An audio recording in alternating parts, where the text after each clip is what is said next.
নমস্কার। আজকের suspense story চ্যানেলে আপনাদের সকলকে স্বাগত। যারা এখনও আমাদের চ্যানেলটিকে সাবস্ক্রাইব করেননি তারা সাবস্ক্রাইব করে অবশ্যই আমাদের সঙ্গ দেবেন। আমাদের আজকের গল্প রানীগঞ্জের পোড়ো বাড়ি। লেখক ষষ্ঠীপদ চট্টোপাধ্যায়। সে রাতের কথা মনে হলে আজও গায়ে কাঁটা দিয়ে ওঠে। সময়টা শীতকাল। সে বছর এত শীত পড়েছিল যে শাল সোয়েটারেও শীতকে কাবু করা যাচ্ছিল না। আসানসোলে একটা কাজে গিয়েছিলাম, ফিরতে সন্ধে হয়ে গেল। তখন বাইপাসের রাস্তা হয়নি। জিটি রোড ধরেই বাস, ট্রাক, মোটর ইত্যাদি যাতায়াত করত। আমি বর্ধমানে আসব, তাই ট্রেনের দেরি দেখে একটি প্রাইভেট বাসেই আসছিলাম। বাসের যাত্রী সংখ্যা খুবই কম, 6-7 জনের বেশি যাত্রী নয়। বোধহয় বর্ধমানে আসার খুব তাড়া ছিল, তাই বাসের চালক গাড়িতে স্টার্ট দিয়েই বাসটিকে ঝড়ের গতিতে ছুটিয়ে নিয়ে চলল বর্ধমানের দিকে।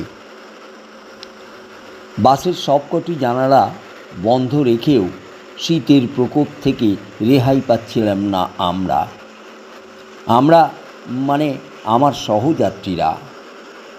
আমি মাংকি ক্যাপে কান মাথা ঢেকে শাল মুড়ি দিয়ে চুপচাপ বসে কাঁপতে লাগলাম। হঠাৎই ঘটে গেল বিপর্যয়। রানীগঞ্জের কাছাকাছি এসে ড্রাইভার কোনো একটা কিছুকে পাশ কাটাতে গিয়ে বাসের নিয়ন্ত্রণ হারিয়ে ছিটকে পড়ল রাস্তার ধারে একটা জলা জায়গায়। জানালার ধারে সিটে বসেছিলাম, ছিটকে পড়লাম বাঁদিকের লেডিস সিটের দিকে। সারা গায়ে, হাতে, পায়ে, মাথায় প্রচণ্ড চোট পেলাম। স্থানে স্থানে কেটে ছড়েও গেল। আলো নিভে অন্ধকার হয়ে গেল বাসটা। সহযাত্রীদের যে কার কী অবস্থা হলো তা জানতেও পারলাম না। 2-1 জনের গোঙানিও কানে এলো।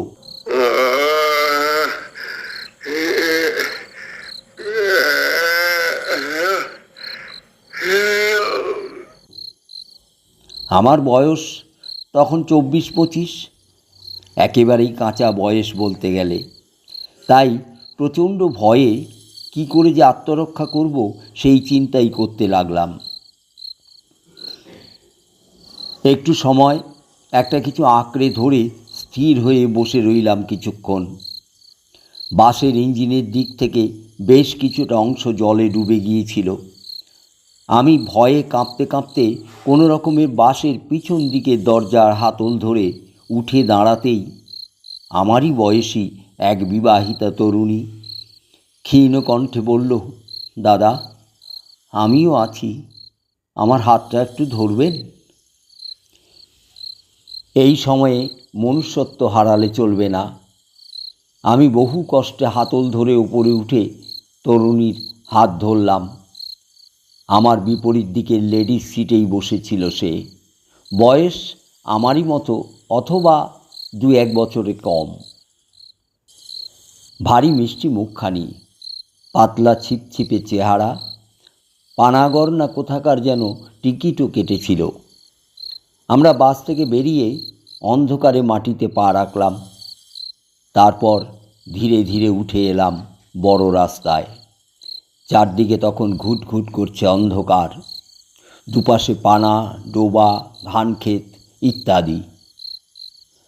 আমরা সেখানে দাঁড়িয়ে চেষ্টা করলাম কোনো বাস অথবা ট্রাক ম্যানেজ করতে পারি কি না, কিন্তু না, বৃথা চেষ্টা। আমাদের চোখের সামনে দিয়ে 2-1টা যানবাহন দ্রুত চলে গেলেও কেউ ভ্রুক্ষেপও করল না আমাদের। আমরা যেমন ছিলাম তেমনই রইলাম।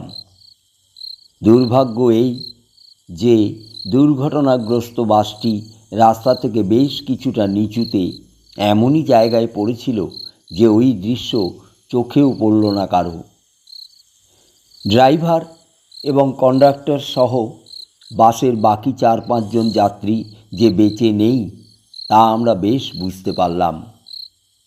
এই অবস্থায় এখানে আমাদের করণীয়ও কিছু নেই। তরুণী বলল, এইভাবে এখানে দাঁড়িয়ে থেকে লাভ কি? চলুন এগোনো যাক। রানীগঞ্জ খুব একটা দূরে নয়, 2-3 কিলোমিটার হাঁটলেই পৌঁছে যাব। হ্যাঁ, তা তো যাব, তবে আজ বাড়ি ফেরার দফা হয়ে গেল। বাড়ি ফেরা? প্রাণটাকে ফিরে পেয়েছেন এই ঢের। তবে রানীগঞ্জে গেলে ট্রেন বাস যা হোক কিছু পাওয়া যাবেই। আমি বললাম, আপনি তো পানাগড়ে যাবেন। কি করে জানলেন? তখন কন্ডাক্টরকে ভাড়া দেওয়ার সময় বললেন, তাই জানতে পারলাম। রানীগঞ্জে পৌঁছে আর হয়তো বাস পাবেন না, ট্রেনেই যেতে হবে আপনাকে, নয়তো সারা রাত পড়ে থাকতে হবে স্টেশনে। কিন্তু আমি যে কি করব তা ভেবে পাচ্ছি না। এই রাতে আর কি পানাগড়ের বাস পাবো? পানাগড়ে কী জন্য যাচ্ছিলেন আপনি? ঘরে আমার 2 বাচ্চা আছে যে, বাবার অসুখের খবর পেয়ে দেখতে এসেছিলাম। আমার শাশুড়ির কাছে বাচ্চা দুটোকে রেখে সকালে এসেছিলাম। আমরা দুজনে কথা বলতে বলতেই এগোতে লাগলাম। রাত হয়তো বেশি নয়, 7টা কি 8টা, কিন্তু চারদিক এত নিঝুম যে মনে হচ্ছে যেন কত রাত। এদিকে হাঁটছি তো হাঁটছি, পথের যেন শেষ আর হয় না। এইভাবে বেশ কিছুটা আসার পর রাস্তার ধারে একটা বহুদিনের পুরনো দোতলা বাড়ি দেখতে পেয়ে তরুণী বলল, আমার মনে হয় এই বাড়ির লোকজনদের ডেকে আমাদের বিপদের কথা বলে একটা রাত এখানে থেকে যাওয়াই ভালো। কিন্তু যদি ওরা থাকতে না দেয় তখন অন্য ব্যবস্থা করা যাবে। তাছাড়া আমার এখন বাড়ি যাওয়াও চলবে না, আবার ফিরে যেতে হবে ওই বাসের কাছে। আমার সুটকেসটা রয়ে গেছে বাসের ভেতরে। আমিও চমকে উঠলাম। তাই তো, আমারও কাঁধের ঝোলাটা যে ওখানেই ছিটকে পড়েছে কোথাও। কিছু টাকা পয়সাও আছে তাতে, অবশ্য মানি ব্যাগটা হাতছাড়া হয়নি, সেটা পকেটেই আছে। তবু তরুণী বলল, ওই একটু দূরে মনে হচ্ছে যেন একটা চায়ের দোকান। যদি বা অন্য কিছু খান তো খেয়ে আসতে পারেন, আমি ততক্ষণ এই দিকটা ম্যানেজ করছি। আমি একা কেন? চলুন দুজনেই যাই, আপনিও তো চা খাবেন। আমি চা খাই না। তাহলে আমিও চা খাবো না। এই অন্ধকারে আপনাকে একা রেখে আমি যাব না কোথাও। চলুন ওই বাড়িতেই একটা রাতের মতো একটু আশ্রয় নেওয়ার ব্যবস্থা করা যাক। আমরা দুজনে অন্ধকারে সেই বাড়ির সামনে এসে দাঁড়ালাম। বাড়ির দরজা জানালা সব বন্ধ, একেবারেই পোড়ো বাড়ি, কেউ থাকে বলেও মনে হয় না। তরুণী বলল, বাইরে যখন তালা দেওয়া নেই, ভেতরে তখন কেউ না কেউ আছে, 2-1বার জোরে ধাক্কা দিয়ে দেখুন না। আমার তখন সত্যি বলতে কি কেমন যেন ভয় ভয় করতে লাগলো। এত বড় বাড়ি, অথচ কোনো লোকজন নেই, ভুতুরে বাড়ি নয় তো। তবু ধাক্কা দিলাম। 2-1বার ধাক্কা দিতেই একটু আলোর রেখা দেখা দিল। মোমবাতি হাতে এক বৃদ্ধ বেরিয়ে এলেন। বললেন, এত রাতে কে? আমি বললাম, খুব বিপদে পড়ে এখানে এসেছি, এক রাতের জন্য একটু কি আশ্রয় পেতে পারি? না। দেখছেন তো পুরো বাড়ি এটা, মালিকরা অনেক দিন নেই, বাড়ি বিক্রির কথা চলছে, ভালো দরদাম পেলেই বাবুরা বেচে দেবেন বাড়িটা। এ বাড়িতে খাট বিছানা যা আছে তা ব্যবহারের অযোগ্য, তাতেও আপত্তি নেই। এই প্রচণ্ড ঠান্ডায় বাইরে তো থাকা যাবে না। আপনি অনুমতি দিলে রাতটা বসে বসেই কাটিয়ে দিতে পারবো। বৃদ্ধ কি যেন ভেবে বললেন, তাহলে আসুন ভেতরে। সিঁড়ি দিয়েই দোতলায় উঠেই ডান দিকের ঘরটায় ঢুকে পড়ুন বলে বলল, দাঁড়ান, একটা বাতি নিয়ে যান, না হলে অন্ধকারে কিছু ঠাহর হবে না। আমি বাতি নিয়ে সিঁড়ি বেয়ে ওপরে উঠলাম। আমার আগেই পাশ কাটিয়ে তরুণী উঠে পড়েছে। আমরা দরজার শেকল খুলে ভেতরে ঢুকতেই কেমন যেন একটা ভ্যাপসা গুমোট গন্ধ টের পেলাম। গোটা ঘর ধুলো ময়লায় ভর্তি। তরুণী আমাকে বাইরের বারান্দায় দাঁড় করিয়ে অব্যস্ত হাতে সব কিছু একটু ঝেড়ে সাফ করল। তারপর বলল, নিন, আলো নিভিয়ে শুয়ে পড়ুন। আমি বললাম, আলো নেভাবার দরকার কি? এটা যতক্ষণ জলে জ্বলুক না। কিন্তু আপনি? আমি একটা রাত বসে বসেই কাটিয়ে দিতে পারবো। আমার তো ঘুম আসবে না। আমার এখন বাচ্চা দুটোর জন্য মন কেমন করছে। স্বাভাবিক। আমি কোনো রকমে সেই দুর্গন্ধ ভরা বিছানায় শুয়ে পড়লাম। একটু পরেই তরুণী কোথা থেকে যেন একটা কম্বল নিয়ে এসে আমার গায়ে চাপা দিল। আমি বললাম, এটা কোথায় পেলেন? প্রশ্ন করবেন না, ঘুমোবার চেষ্টা করুন। বেশ কিছুক্ষণ শুয়ে থাকার পর মনে হলো ঘরের ভেতরটা বেশ গরম, শীতের কাঁপুনি একদম নেই। তবু শুয়ে ভাবতে লাগলাম, এখন তো বেশ আছি, পরে কোনো উপদ্রব হবে না তো? বৃদ্ধকেও যেন কেমন কেমন লাগলো। বাড়িটা যদি ভূতের বাড়ি হয় তাহলে তো গেছি, কেননা ভূতকে আমার দারুণ ভয়। তবে না, অনেকক্ষণ শুয়ে থাকার পরও অলৌকিক ব্যাপার স্যাপার কিছুই ঘটল না। তরুণী সমানে বারান্দায় পায়চারি করে কাটালো। আমি সৌজন্যের খাতিরে দু একবার ওকে আমার কাছে এসে বসতে বললেও ও এলো না। বলল, আপনি আমার দিকে মন না দিয়ে যাতে ঘুমোতে পারেন সেই চেষ্টা করুন। এর ওপরে আর কোনো কথা নেই। আমি শুয়ে এপাশ ওপাশ করতে করতে এক সময় ঘুমিয়ে পড়লাম। ভোরে পাখির ডাকে ঘুম ভাঙলে উঠে বসলাম আমি। তরুণীকে কোথাও দেখতে পেলাম না। গেল কোথায় ও? নিশ্চয়ই আমাকে ছেড়ে চলে যায়নি। আমি শয্যা ত্যাগ করে নেমে এলাম নিচে। খুব ভয় করতে লাগলো। আমার বারবার মনে হতে লাগলো, নিশ্চয়ই এটা ভূতের বাড়ি।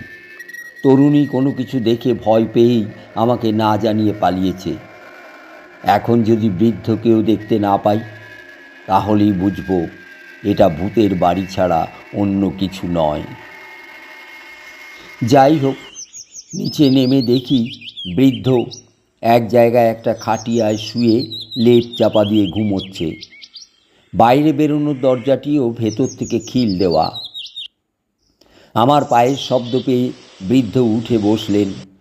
বললেন, খুব কষ্ট পেয়েছেন তো কাল সারা রাত? খাওয়া দাওয়াও হয়নি নিশ্চয়ই। আপনাকে যে এক কাপ চা করে খাওয়াবো সে সামর্থ্যও নেই আমার। আমি বললাম, তাতে কি? আপনি যে দয়া করে থাকতে দিয়েছেন এই যথেষ্ট। তারপর বললাম, এই রকম একটা পুরো বাড়িতে আপনি একা থাকেন, ভয় করে না আপনার? কিসের ভয়? ভূতের? সে ভয় আমার নেই বাবা। ভয় শুধু একটাই, এই বাড়ি বিক্রি হলে আমি কোথায় যাব?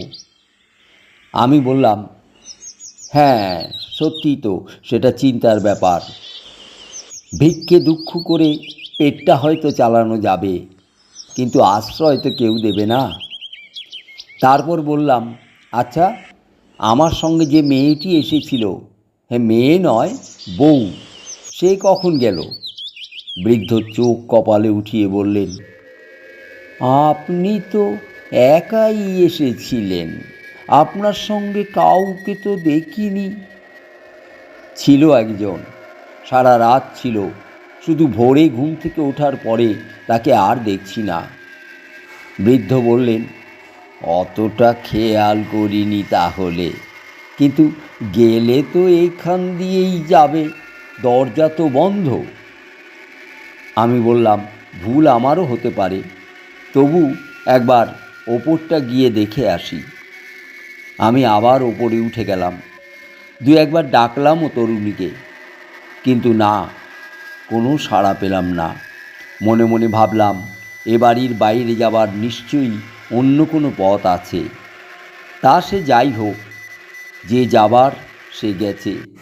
এখন আমি রানীগঞ্জ স্টেশনে গিয়ে পৌঁছতে পারলে বাঁচি।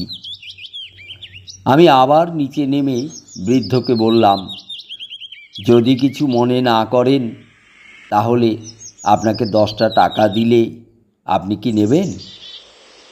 বৃদ্ধর চোখ দুটো যেন চকচকিয়ে উঠল। বলল, নিশ্চয়ই নেব, এইভাবেই তো আমার দিন কাটে বাবা। তারপর বললেন, আপনাকে আমি 1 কাপ চাও খাওয়াতে পারলাম না, এ কি আমার কম দুঃখ?